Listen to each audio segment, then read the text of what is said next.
Que, señora Felicidad? Como anda o tempo? O tempo cando non chove nin fai vento ha de facer bo tempo. E que farías co do botellón?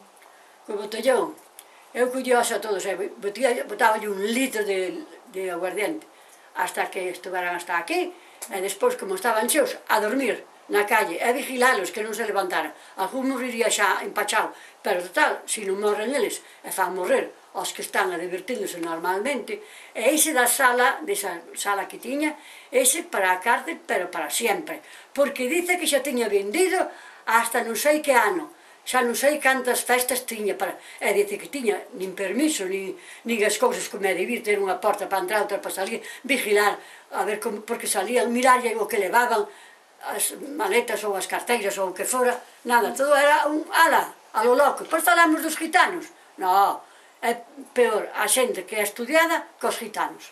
Os gitanos xa son gitanos, xa teñen o nome, pero a xente estudiada, con carreiras, e que se meten nesas tarapalladas, eu non sei, non sei. Unha pregunta, o alcohol é unha droga? É unha droga, pero está permitida.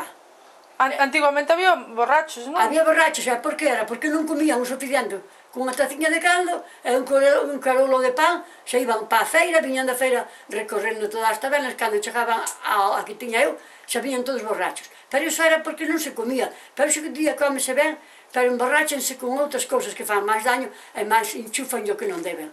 Aí está o detalle. Despois drogas de todas as clases, tanto ten que sea... Dixo meu, quen lle dá os cartos para as drogas e para a bebida, se está o mundo mal?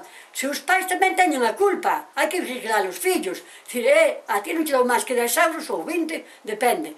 Pero se te vexo no botellón, non te dou ninguna perra máis.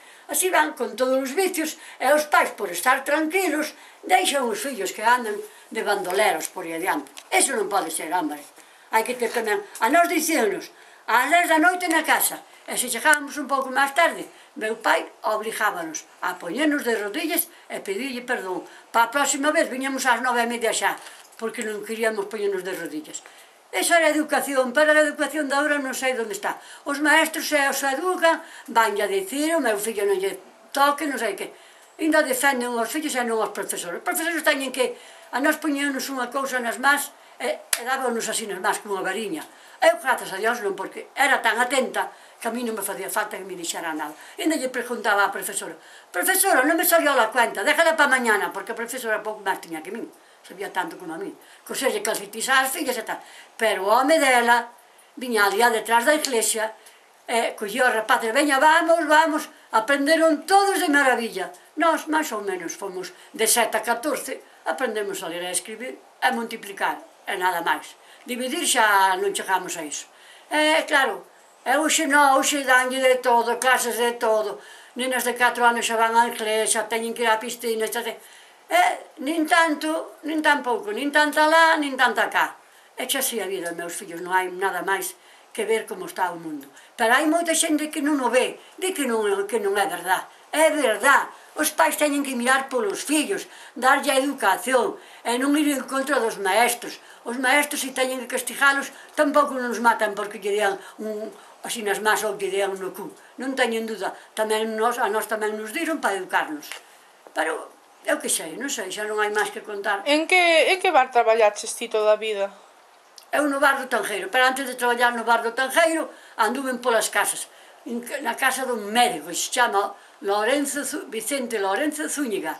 Estuve ali cos pais, aprenderonme moitísimo, dábame moita educación. Eu tiña que planchar hasta as 4 da mañán, porque tiñan estudiantes, e eu tiña que ter todo a hora. Eu nunca tiña perda do corpo. Pero teño moito perda do corpo, e canto máis perda teño, máis o estropean. Porque daño con outras cousas que lle fan máis daño. O traballo non lle fai daño a nadie, hombre, sabendo levar o traballo e tendo ansia de traballar. Ti estás traballando, estás entretenida, nin pensas nunha cousa nin noutra. Pero se estás sin fazer nada, estás en pensar en... Así hai tanta xente jodida por aí adiante porque non teñen gana de traballar. E despois están os asilos cheos, os comedores cheos, a cociña económica non dá feito, e así andamos. Eu non o podo arreglar, se o poder arreglar, me parece que lle voy a dar trazo, pero non podo, teño que estudiar. Bueno, chao, hasta outra.